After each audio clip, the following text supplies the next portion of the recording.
श्री 108 कुंडी सहस्त्र चंडी महायज्ञ एवं मां काली के 21 दिव्य स्वरूपों की स्थापना, अमृतमयी श्री राम कथा एवं विशाल संत समागम बरगी नगर में दिनांक 29 सितंबर 2019 से 13 अक्टूबर तक।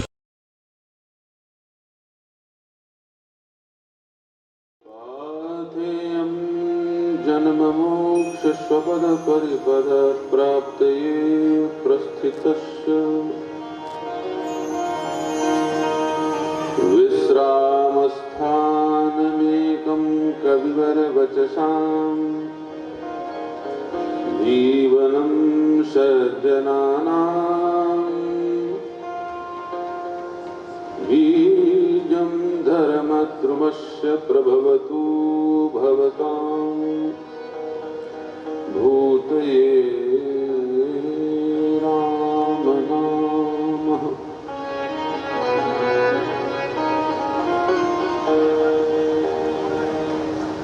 तरणी शतसवर्णं कर्णधूर्णधुरेथावलितकलिकपोलो दानदामाभिरामम्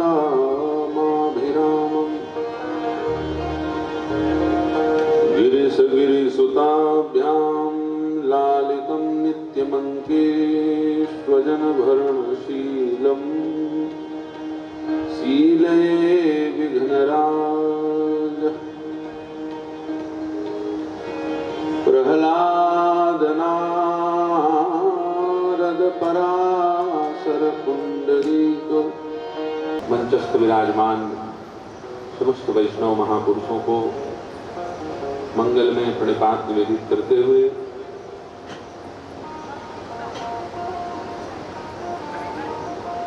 समुपस्थित भगवत कथा रस रसिक सुधीय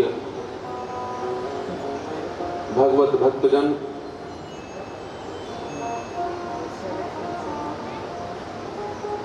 गुरुओं की कृपा से बड़ा मंगलमय सत्संग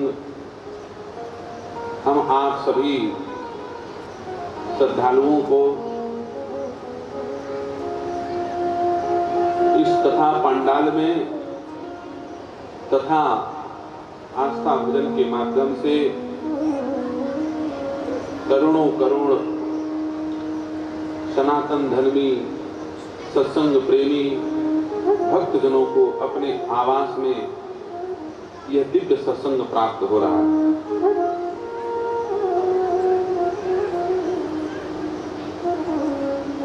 भगवान श्री राघवेंद्र के द्वारा धनुष भंग की चर्चा कल सायंकालीन सत्र में पूज्य गुरुदेव भगवान के द्वारा आप लोग श्रवण कर रहे हैं। आज महाराज श्री के मुखारविंद से आगे की परिचर्चा आप लोगों को सुनने को प्राप्त होगी। आज हमारे मध्य विशिष्टतम विभूति के रूप में श्री रामानंद जी सरस्वती जी महाराज विराजमान हैं। आप उनकी भी वाणी से लाभान्वित होंगे।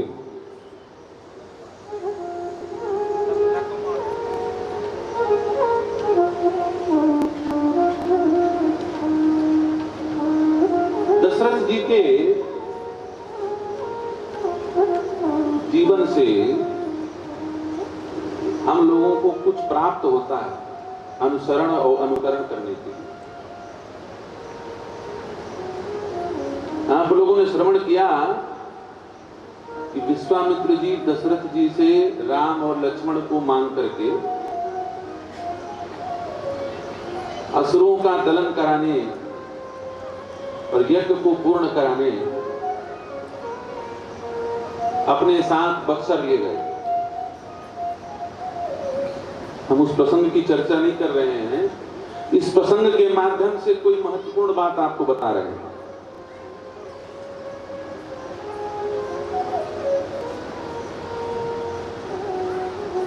परमात्मा ने 3 प्रकार से हमारे ऊपर कृपा की। मनुष्य शरीर दिया, ये गोविंद कृपा है। मनुष्यता का बोध कराने के लिए ग्रंथ दिया, ये ग्रंथ कृपा है। और उस ग्रंथ को समझाने के लिए गुरु रूप में आए।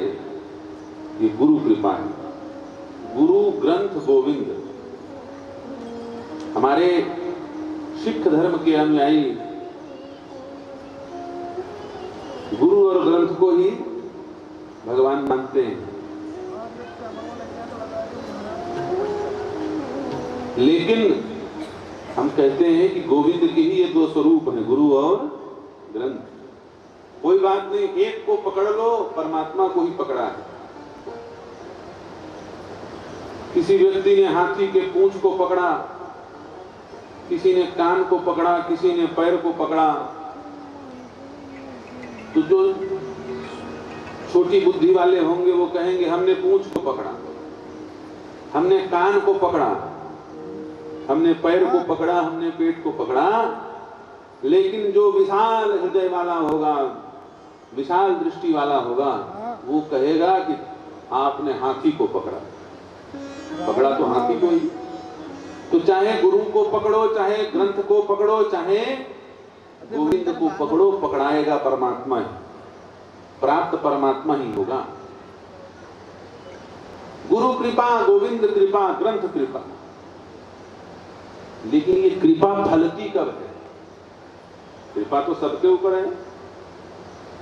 श्रीमद् भागवत में चर्चा आई, कोई व्यक्ति ये नहीं कह सकता कि फलाने के ऊपर भगवान ने कृपा की, हमारे ऊपर नहीं की।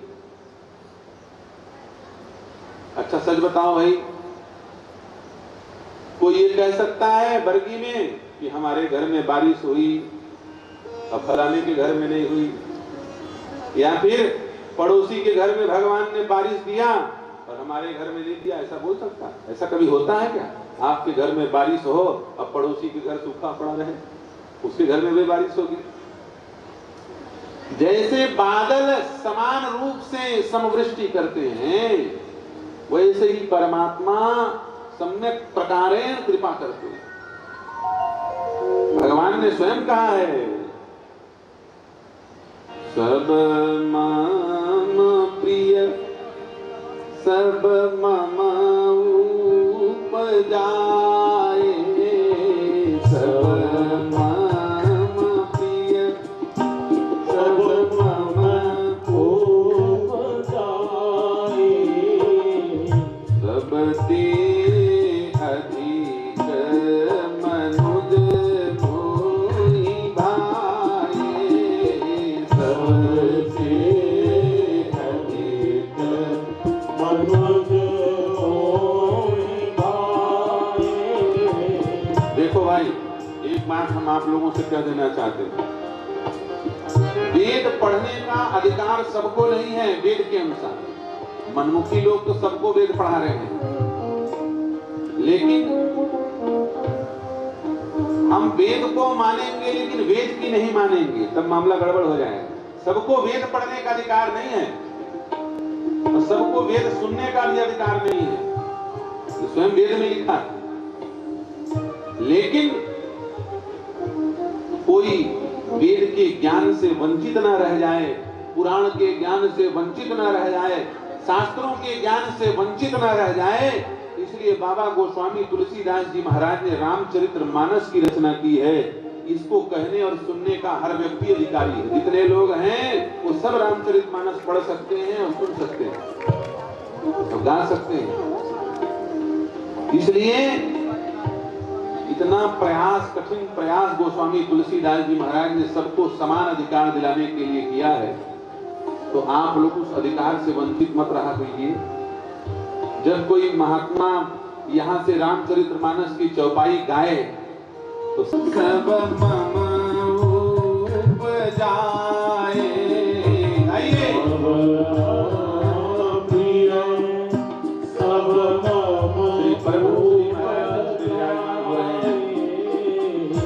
सबते अधिक मनुज मोहि भाए, सबके गौरी माला करके सब मम प्रिय। इसका अर्थ क्या निकालोगे? भगवान झूठ बोल रहे हैं। नास्तिक लोग यही कहेंगे, बोले सबते अधिक मनुज मोही, लेकिन सबसे ज्यादा मैं मनुष्य को पसंद करता हूं। फिर सब मन प्रिय कैसे हुए? जब सब प्रिय हैं तो फिर मनुष्य को अतिरिक्त प्रेम क्यों मिला? इसका अर्थ ये नहीं है सबते अधिक मनुज मोही भाई। मैंने सबको पैदा किया और सब मुझे प्रिय हैं, मुझे तो सब प्रिय हैं, लेकिन सबको मैं बराबर प्रिय नहीं हूं। सब लोग मुझसे प्रेम नहीं करते। इसका यह अर्थ है मैं सबसे प्रेम करता हूं। परमात्मा तो सबसे प्रेम करता है। कुकर, सूकर, कीट, पतंग, इनसे भी भगवान प्रेम करता है। अच्छा सच बताओ, भगवान क्या मनुष्यों से ही प्रेम करते हैं? नहीं। यदि भगवान मनुष्य से प्रेम करते हैं तो शेर बन करके क्यों आए? नरसिंह बन करके आए ना। उग्रम वीरम महाविष्णु ज्वलंतम सर्वतोमुखं नरसिंहम भीषणम भद्रम मृत्यु मृत्यु नमाम्यहम्। मनुष्य ही बन करके आना चाहिए भगवान को। क्या केवल रघुनंदन राम और यदुनंदन श्याम बन करके भगवान आए? नहीं, भगवान नरसिंह बन करके आए। सिंहों से भी प्रेम करते हैं। क्या केवल शेर से भगवान प्रेम करते हैं? नहीं, घोड़ा बन करके भगवान आए, हयग्रीव बन करके। क्या केवल घोड़े से प्रेम करते हैं? नहीं, कछुआ से प्रेम करते हैं, कच्छप बन करके आए। बोले सबसे निखद्र जीव होता है सुअर, भगवान श्वेत वाराह बन करके आए। भगवान के 24 अवतार हैं। श्री नाभाजी महाराज भगवान के दिव्य अवतारों को भक्तमाल में वर्णित कर रहे हैं। जय जय मीन बराह कमठ नर हरि बलि वामन। जय जय मीन बराह कमठ नर, जय जय मीन बराह कमठ नर हरि बलि वामन। जय जय मीन बराह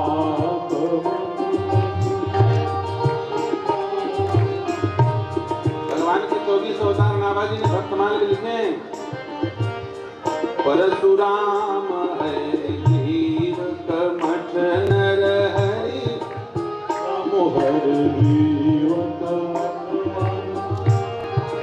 सारे रूप में भगवान प्रकट होते हैं। तो भगवान सबको बराबर प्रेम करते हैं, सिद्ध हो रहा है कि नहीं हो रहा है? लेकिन तुलसीदास जी ने फिर ये क्यों लिखा सबते अधिक मनुज मोहि भाए? इसका मतलब मैं सबसे बराबर प्रेम करता हूं, लेकिन सारे जीव मुझसे बराबर प्रेम नहीं करते। मुझसे सबसे ज्यादा प्रेम करता है मनुष्य। वो जानता है कि मुझे परमात्मा को पाना है। घोड़ा थोड़ी जानता मुझे परमात्मा को पाना है। गधा नहीं जानता मुझे भगवान को प्राप्त करना है। उसे तो केवल घास खाने से घास प्राप्त करना है, उसे आहार निद्रा और मैथुन प्राप्त करना है। लेकिन मनुष्य परमात्मा को प्राप्त करना चाहता है। इसलिए सबते अधिक मनुज मोहि भाई। सब मम प्रिय सब मम। तो गोविंद कृपा, गुरु कृपा, ग्रंथ कृपा, इसका अनुभव जो व्यक्ति करता हो, तुलसीदास जी महाराज उसकी बात कर रहे हैं। सबसे अधिक मनुज मोहि भाए। लेकिन इसका अनुभव कब तक होता है? कृपा तो सबके ऊपर हो रही है, बारिश तो हर जगह हो रही है, लेकिन भीगेगा कौन? बात यह है, भीगेगा कौन? रात भर बारिश हुई, कई लोगों को पता ही नहीं चलता बारिश हुई। सुबह निकले बाहर, हो आज नगर निगम वालों ने खूब पानी फेंक दिया रोड पे। उसे कह रहे नगर निगम वालों ने नहीं फेंका है, भगवान ने फेंका है। वो मानने को तैयार ही नहीं होगा। बोले हम कैसे माने, ऊपर से गिरा, हमको तो नहीं पता चला। उसने वो कहेगा हमको तो पता चला। उसे क्यों पता चला? वो देख रहा था और उसे नहीं पता चला। वो अंदर कमरे में घुसा बैठा था। एक व्यक्ति बारिश में खड़ा है भीग रहा है और दूसरा व्यक्ति बारिश में खड़ा है नहीं भीग रहा है, तो बारिश का दोष है क्या? नहीं, जल का कोई दोष नहीं। दोष है एक व्यक्ति निरावरण खड़ा हुआ है जल के भरोसे इसलिए भीग रहा है, और एक व्यक्ति रेनकोट पहन करके छतरी लगा करके खड़ा हुआ है इसलिए नहीं भीग रहा है। न भीगने में कारण क्या बन रहा है? छत्ता और रेनकोट। ठीक उसी प्रकार गुरु कृपा, गोविंद कृपा, ग्रंथ कृपा हमारे ऊपर बरस रही है, लेकिन हमको अनुभव नहीं हो पा रहा है। उसका कारण है कि रेनकोट पहने, छत्ता लगाए बैठे हैं, कुछ न कुछ अपनी बुद्धि के चातुर्य का, अपने पद के अहंकार का, अपने धन संपत्ति का, धन बल, बाहुबल, बुद्धि बल, इस बल के अहंकार का किसी न किसी प्रकार से कोई आवरण लगाए बैठे हैं, इसलिए अनुभव नहीं हो रहा है। वरना ब्रह्मा जी तो कह रहे हैं श्रीमद् भागवत में, तत्ते अनुकंपाम सुसमीक्षमाणो भुंजान एवात्म कृतम विपाकः। सबके ऊपर समान रूप से परमात्मा अपनी कृपा का वर्षण कर रहे हैं, लेकिन हे प्रभु अनुभव किसी किसी को होता है जो निश्चल होता है, सरल होता है। सरल, जिस व्यक्ति के हृदय में सरलता आ जाती है वो आपकी कृपा का अनुभव करता है। कृपा तो सबके ऊपर हो रही, अनुभव नहीं हो पा रहा। अनुभव कैसे आएगी? जब हमारे जीवन में सरलता आएगी। सरलता, सरल, एक संत बड़ी अच्छी व्याख्या करते थे। सरलता का मतलब, सरलता कहाँ मिलेगा? बाजार में मिलेगा।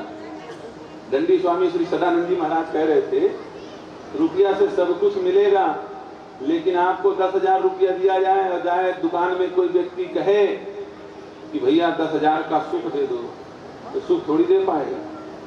सुख का साधन दे सकता है लेकिन सुख नहीं दे सकता। उसी प्रकार आपको अरबों रुपया दे दिया जाए और कहा जाए कि जाओ सरलता लेकर के चले आओ, तो सरलता मिलने वाली कहाँ मिलेगी? एक महात्मा कहते थे, सरल का मतलब ही पता नहीं है तो सरलता आएगी कहां? सरलता का अर्थ समझना है तो सरल शब्द के अंदर घुसो और भाव से अर्थ खोजो। महात्मा जी ने कहा, वही व्यक्ति सरल होता है, उसी व्यक्ति के हृदय में सरलता आती है जिसके हृदय में स माने सीता, र माने राम, अल्लाह माने लक्ष्मण। सीता राम लक्ष्मण वास करने लगे, समझ लो वो व्यक्ति सरल हो गया। वो आप ही आप सरल हो जाता है। हनुमान जी महाराज कितने सरल हैं और कितने कठिन हैं बड़े कठिन हनुमान जी महाराज, जल्दी काबू नहीं आते हनुमान जी, लेकिन कितने सरल हैं। हनुमान जी कहते हैं, सो अनन्य जाके यस मति न टरई हनुमंत। तुलसी बाबा ने लिखा है, मैं सेवक सचराचर रूप राशि भगवंत। ये हनुमान जी हैं, कितने सरल हनुमान जी महाराज। अभी ये कथा चल रही, हनुमान जी कहीं पर बैठे होंगे, और कैसे बैठे होंगे? हाथ जोड़ करके बैठे होंगे, हाथ जोड़ करके। बताओ, उनके सामने हम लोग हाथ जोड़ने लायक हैं, लेकिन वो फिर भी राम कथा ये व्यक्ति बोल रहा है, इसलिए हाथ जोड़ करके सुन रहे होंगे।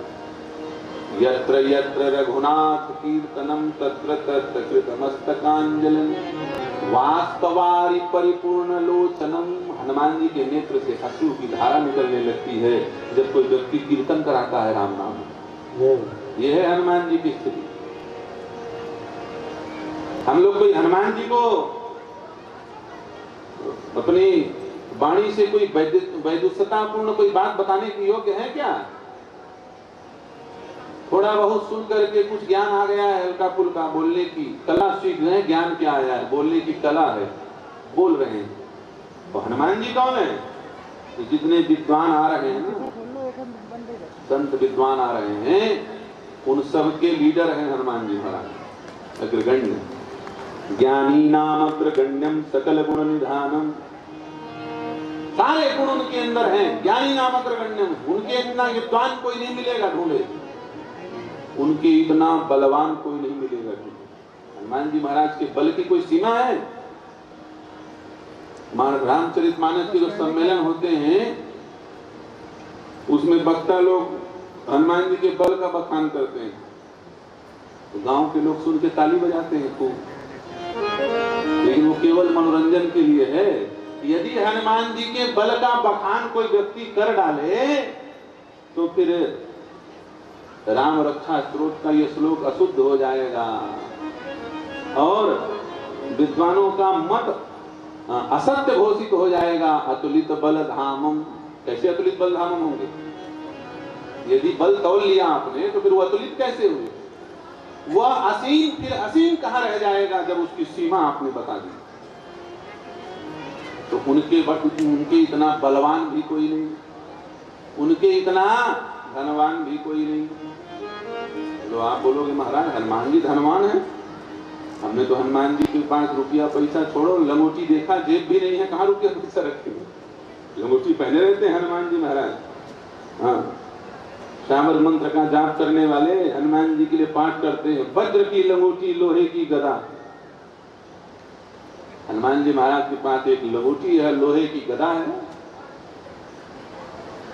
तो धन कहां से आया? अच्छा सच बताओ भाई, आपके पास सोना होगा, 2-4-10 तोला होगा, एक पाव से ऊपर रखोगे तो हमारे मोदी जी जब से प्रधानमंत्री बने हैं इनकम टैक्स वाले आके चढ़ जाएंगे सिर में, बोले एक पाव से सोना घर में ऊपर नहीं रख सकते, ऐसा कानून बना दिया गया है। सच्ची बात है, धन को सबके साथ बराबर मिलकर के बांटना चाहिए। अराजकता असमानता तभी फैलती है, सोना चांदी है अलमारी में रखे होंगे, लेकिन सच बताओ आपसे भी बड़े बड़े धनवान रावण बहुत, रावण का तन सोने का था, किसी का शरीर सोने का हो सकता?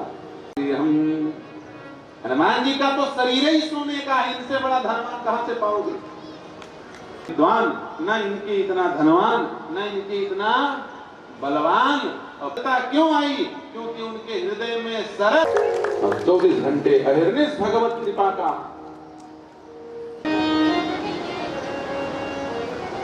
दशरथ जी की मृत्यु का कारण क्या है? पर भी 2 घड़ी से ज्यादा नहीं रुक सकते। उस नारद का श्राप छूट गया, किसके बल पे छूटा? यही दशरथ नंदन राम के बल पर छूटा। तुलसीदास जी महाराज लिखते हैं, दशरथ सुमिरत हरि श्राप गति बाधी, सुमिरत हरि श्राप गति बाधी, सहज विमल मन लाग समाधि, सहज विमल सुमिरत हरि श्राप गति बाधी, सहज विमल मन लाग समाधि। हरि का सुमिरन करते ही श्राप की गति रुक गई, श्राप छूट गए और समाधि लग गई। हजारों वर्ष बैठे रहे जो 2 घड़ी नहीं रुक पाते थे एक जगह। राम नाम का प्रभाव है कि नहीं है? भगवान का प्रभाव है। जिनके नाम से बड़े बड़े पापियों को, बड़े बड़े जो श्राप खाए बैठे हैं, उनका श्राप छूट जाता है, तो उनके पिता का श्राप नहीं छूटेगा? जिन दशरथ के यहाँ स्वयं परमात्मा अवतरित हो गए, क्या वो श्राप से मरेंगे? महात्माओं ने व्याख्या की, भाव दिया, अरे भैया दशरथ जी श्राप से नहीं मरे, दशरथ जी तो वरदान के कारण मरे। ले भाई, ये भी एक विचित्र बात है। दशरथ जी श्राप से नहीं मरे, वरदान से मरे। कोई जरूरी नहीं है जहर ही पी के मरोगे, कई लोग दूध पी के मर जाते हैं। ज्यादा पी जाओ। हमारे गुरुदेव भगवान पहले जिला जालौन उत्तर अमृत जहर पी करके ही कोई व्यक्ति मरे, अमृत पी करके भी व्यक्ति मर सकता है। अति पियोगे तो बचोगे थोड़ी। किसी भी चीज की अति वर्जित है। दशरथ जी श्राप से नहीं मरे, वरदान से मरे। क्या वरदान है दशरथ जी का? महाराज मनु ने वरदान मांगा था, मणि बीन फनी जिम जल बीन मीना, मणि बीन फनी जिम जल बीन मीना, मम जीवन तिनि तुम ही अधीना, मम जीवन तिनि तुम ही अधीना। मणि बिन फनी, जैसे बिना मणि के सर्प मर जाता है, जैसे बिना जल के मछली मर जाती है, वैसे ही मैं बिना आपके मर जाऊं। ये वरदान है, इस वरदान के कारण मर गए होंगे। अच्छा सच बताओ भाई, बिना राम के दशरथ जी मर जाएंगे ऐसा वरदान मांगा होंगे। लेकिन ये बताओ, ये वरदान कभी सत्य हो सकता है क्या? तर्क करिए, विचार कीजिए, क्या कभी ये वरदान सत्य हो सकता है? मैं कहता हूं कि दशरथ जी ने भले मांगा है कि बिना राम के मैं मर जाऊं, लेकिन क्या बिना राम का कोई रह सकता है? क्या बिना राम का कोई हो सकता है? कोई भी जीव बिना राम के नहीं हो सकता। क्यों? क्योंकि जीव में जीवंत है, वो राम जी के कारण है। राम कहाँ है? राम तो जीव के भीतर बैठे हैं, उनके बिना कैसे हो सकता है कोई? जीवात्मा परमात्मा के अस्तित्व से ही अस्तित्व में है, तो स्वतंत्र अस्तित्व है क्या? तुलसीदास जी महाराज ने कहा, जीव जीव के जीव तुम। भगवान कौन है? जीव के भी जीव है। जीव सुख के सुख राम, तुम तजितात सुहात गृह नहीं की नहीं विधिबा। भगवान तो अंतरात्मा में विराज, उनके बिना कोई हो ही नहीं सकता। तो ये वरदान कभी सिद्ध नहीं हो सकता, बिना राम के कोई हो ही नहीं सकता। इस ब्रह्मांड में हर जगह कण-कण में परमात्मा विराजमान है। हर जग में सब रहित विरागी, प्रेम ते प्रभु प्रगटे की नियागी। तो भला दशरथ जी बिना राम के कैसे हो सकते हैं? तब फिर प्रश्न आया, बोले न श्राप से मरे, न वरदान से मरे, तो किस लिए मर गए भाई? समझ में नहीं आ रही बात। बोले कृपा का अनुभव नहीं हो पाया। क्या नहीं हो पाया? कृपा का अनुभव नहीं हो पाया, भूल गए, सरलता चली गई, और दशरथ जी को ये भान हो गया कि नहीं हम राजा हैं। भान हो गया, अपनी बुद्धि का प्रयोग करने लगे। कैकेयी ने वरदान मांगा था कि होत प्रात मुनि वेश धर जौन राम बन जाएं। तो दशरथ जी को कहना चाहिए था कि राम को राजा बनाने के लिए जो आज्ञा मिली है वो मेरे ओर से नहीं मिली है, वो गुरुदेव वशिष्ठ की कृपा से राजा बन रहा है। इसलिए इस वरदान को देने के अधिकारी गुरुदेव वशिष्ठ हैं, मैं नहीं। बात बन जाती, लेकिन अपने सामने आ गए। हाँ, हमने वचन दिया है तो हम पूरा करेंगे।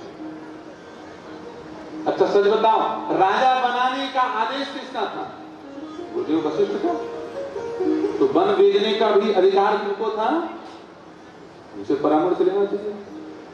लेकिन सलाह लेते समय वशिष्ठ जी के पास, और वरदान देते समय अपने खड़े हो गए सामने। दशरथ जी के जीवन में कई बार मृत्यु सामने आया, एक बार नहीं। कुछ बातों को हम बता देते हैं। दशरथ जी महाराज एक बार बहुत ग्लानि में डूब गए, सामने काल खड़ा हो गया, प्राण छूट जाता। एक बार भूपति मन माही, भई गलानि मोरे सुत नाही। गलानि में डूब गए, ऐसा लगा कि बस अब प्राण छूट जाएगा। लेकिन उस समय प्राणों की रक्षा हो गई। जब ग्लानि हुई, जब दुख आया, जब कष्ट आया, तो उनको भरोसा था मेरे गुरुदेव हैं, उनकी कृपा से दुख दूर हो जाएगा। जब दुख आया तो दौड़ करके गुरुदेव वशिष्ठ के यहाँ पहुंचे, तो गुरु जी ने चुटकी में दुख को दूर कर दिया। गुरु गृह गया तुरंत मही पाला, चरण लागू करे विनय विशाला। गुरु गृह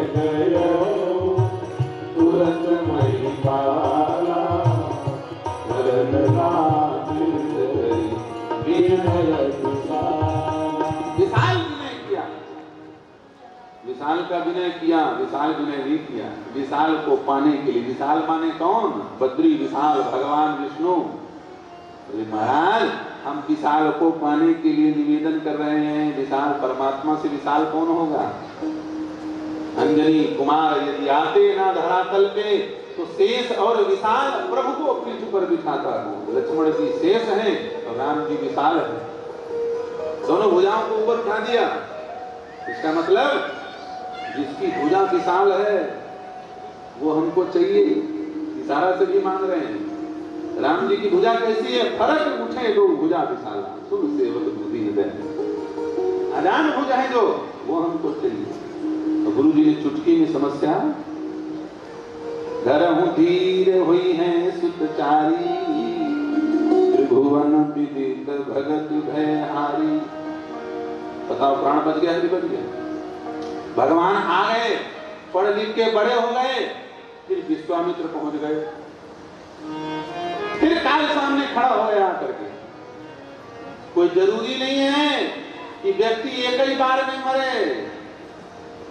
ज्योतिषाचार्य रेवाराम शास्त्री जी से पूछिएगा, हर व्यक्ति के जीवन में कई मार केस होते हैं। एक महाराज प्राण ले लो लेकिन राम को नहीं दे सकता। हमारे भोजपुरिया लोग बढ़िया बढ़िया गीत गाते हैं, बक्सर वाले। दशरथ जी हाथ जोड़ करके रो रहे हैं,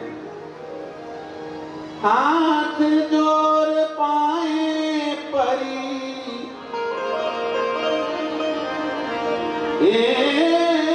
हाथ जोड़ पाए परी, करिला बिनतिया है बक्सर के बाबा, जितना बने हैं बबुआ राम हो बक्सर। हाथ जोड़ पाए परिया है बक्सर के बाबा, जितना बने हैं बबुआ राम हो बक्सर के बाबा, जितना बने बबुआ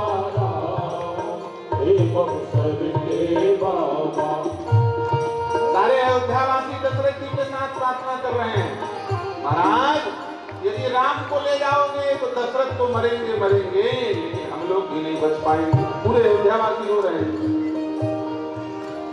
महाराज राम जी के जाते ही अयोध्या की क्या स्थिति होगी जरा विचार तो करो। हाँ सगरी अयोध्या मारे मर गई है हो, सगरी अयोध्या माई मरी गई है, बाबा कोई गई है अवध नाथ बक्सर के बाबा, अरे हो गई है अवध नाथ हो बक्सर के बाबा, हुई गई है अवध मसान हो बक्सर के बाबा, हुई गई है अवध नाथ हे बक्सर के बाबा। जब सब अयोध्यावासी बोल रहे थे तो कुछ लोग तो विनय कर रहे थे, कुछ लोग नाराज थे। अरे बोले क्या बक्सर के बाबा लगा है? ये महात्मा ऐसे होते हैं? हमको तो लगता है ये बक्सर के बाबा नहीं है, ये तो बकासुर के बाबा है। बताओ इतने ये हमारे राम को मानने आए साधु है कि शैतान है? ये स्थिति दशरथ जी काल सामने खड़ा हो गया, रोने लग गए दशरथ जी महाराज। गीत तो बहुत लंबा है, गीत सुनाएंगे तो और महापुरुषों के आशीर्वचन से वंचित रह जाएंगे आप लोग। तो कहने का अर्थ यह है, फिर गुरुदेव भगवान सामने खड़े हो गए, वशिष्ठ जी महाराज। तब वशिष्ठ बहु विधि समझा, वशिष्ठ बहु विधि समझा, निप संदेह नाश करता,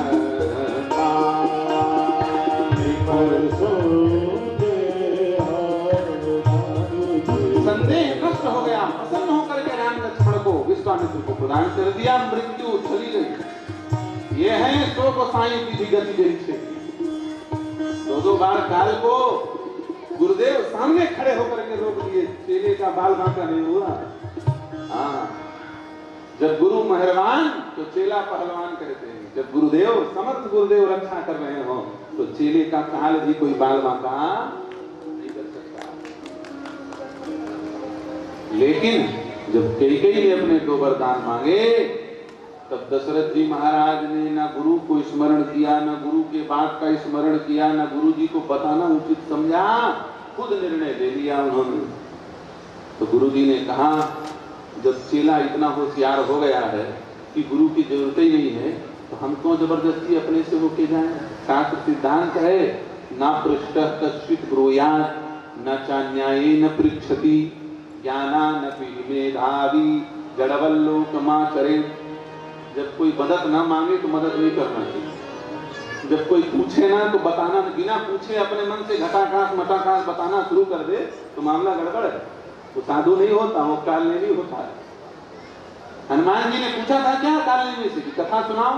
नहीं, और शुरू कर दिया प्रवचन।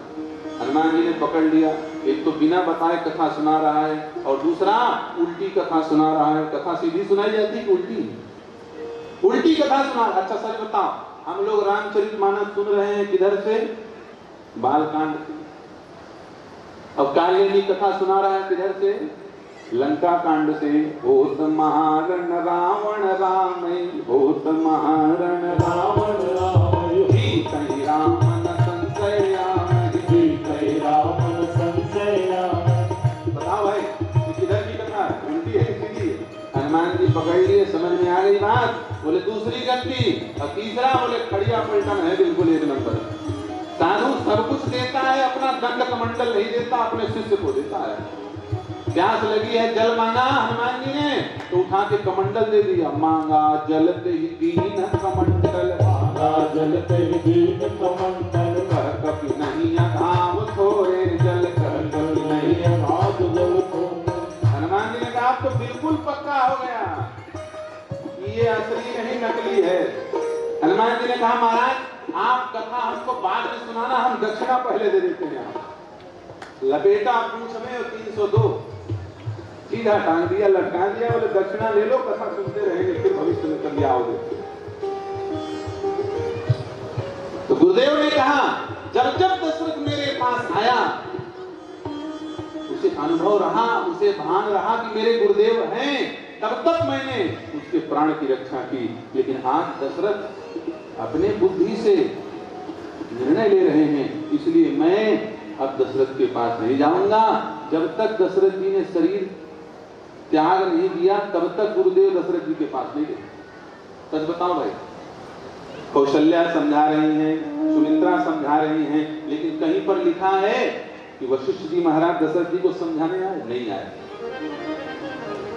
काल ने बुद्धि को भ्रमित कर दिया। इसीलिए भरत जी महाराज ने कहा जब लौट करके आए तो बोले महाराज बड़ी विचित्र घटना है, काल जिसको ले जाना चाहे उसकी बुद्धि विपरीत कर देती।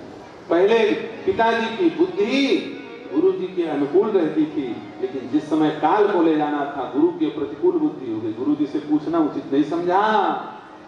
भूप प्रतीत तोर किनी कीनी, मरण काल विधि मति हरनी। भूप प्रतीत तोर किनी कीनी, मरण काल विधि मति हरनी। जरूर काल ने दशरथ जी को, पिताजी को गुरुदेव के पास ले जाने दिया होगा, इसलिए पिताजी की मृत्यु हुई। नहीं तो गुरुदेव वशिष्ठ के रहते, ऐसे समर्थ गुरु के रहते हुए शिष्य का बाल बांका नहीं हो सकता। ये है कृपा का अनुभव होना और न होना। जब नहीं होता तो हम लोग दुनिया भर को कारण बता बता करके संसार में सिर पीट पीट करके मर जाते हैं। और जब गुरुदेव के सन्मुख रहोगे तो काल आएगा लेकिन भान नहीं होगा। ये है गुरु कृपा। गुरु कृपा का अनुभव। इसलिए गुरु कृपा का अनुभव छूट गया दशरथ जी, वो कारण। ऐसा महात्मा लोग तर्क करते हैं, ऐसा महात्मा लोग, भाई देखो भगवान की कथा अनंत नहीं है, लेकिन अनंत हो गया। क्यों? क्योंकि भगवान के संत अनंत हैं। जानो संत अनंत समाना, अनंत संत हैं तो अनंत कथा होती रहती है। और एक ही महात्मा रहे तो कितनी बुद्धि काम करेगी, बंद हो जाएगी कथा, खत्म। अनेक संत मिलकर के भगवान के अनंत चरित्रों का गुणगान करते रहते हैं। तो आइए, ऐसे संत गुरु हमारे मध्य में विराजमान हो रहे हैं।